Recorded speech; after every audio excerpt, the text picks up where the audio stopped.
ఏపీలో BRS chapter close. హైదరాబాద్కే పరిమితమైన AP అధ్యక్షుడు తోట చంద్రశేఖర్. మౌనంగా ముఖ్య నేతలు కాంగ్రెస్లోకి వలసలు. ఏపీ సిట్టింగ్ ఎమ్మెల్యేలు టచ్లో ఉన్నట్లు అప్పట్లో చెప్పిన కేసీఆర్. ఇప్పుడు సీన్ రివర్స్, ప్యాకప్ పరిస్థితి. మరి ఇప్పుడు కేసీఆర్ ఏపీలో పోటీ చేయాలిగా. జాతీయ పార్టీ టీఆర్ఎస్ బీఆర్ఎస్ అయిపోయింది, భారత రాష్ట్ర సమితి అయింది. మేము మహారాష్ట్రలో పోటీ చేస్తాం, రేపు ఎలక్షన్లు వస్తాయి. ఆ మల్లారెడ్డి అయితే ఇక జోకర్, ఓ అయిపోయి ఆంధ్రప్రదేశ్ ముఖ్యమంత్రి కూడా మనోడేనా అని మాట్లాడిండు. ఏమైంది ఏపీ పరిస్థితి? ఓ భూ కబ్జా కోర్ చేతిలో పార్టీని పెట్టి ఏపీలో తోట చంద్రశేఖర్ అని. మొత్తం హైదరాబాద్లో కొంత వేలాది మంది రియల్ ఎస్టేట్ పేరుతో సామాన్య ప్రజల్ని నిండా ముంచిండు.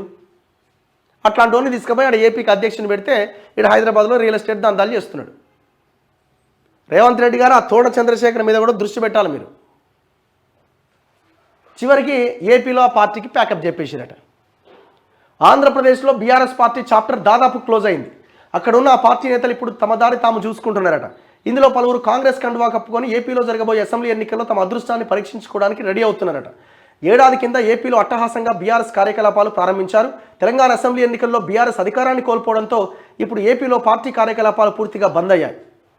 ఏపీ బీఆర్ఎస్ అధ్యక్షుడు తోట చంద్రశేఖర్ ఆ రాష్ట్రంలో కన్నా తెలంగాణలో ఎక్కువగా ఉంటున్నాడు. యాక్చువల్గా తెలంగాణకి అధ్యక్షుని పెట్టకపోయినా ఏపీకి అధ్యక్షుని పెట్టిండు ఫస్ట్. ఓ మామూలు డ్రామా కాదు. అయిపోయింది ఆడ, మహారాష్ట్ర ఆడ అయిపోయింది, తెలంగాణ ఈడ కూడా అయిపోతుంది ఎంపీ ఎలక్షన్ల తర్వాత కథం.